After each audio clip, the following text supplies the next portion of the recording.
жаткан Норуз менен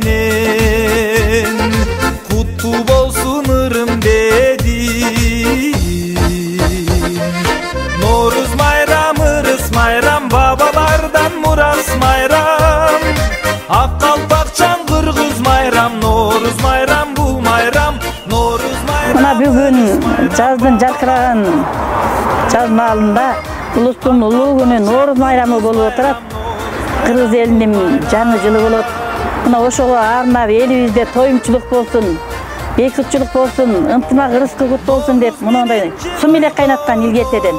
Сум электи кайнатып, мына бугайды өндүрүп алгандан кийин мясокерен тартып, соғын чыгарып алып, казанга коюп, анан тоюмчулук болсун деп жакшы ниет менен жасайт да муну.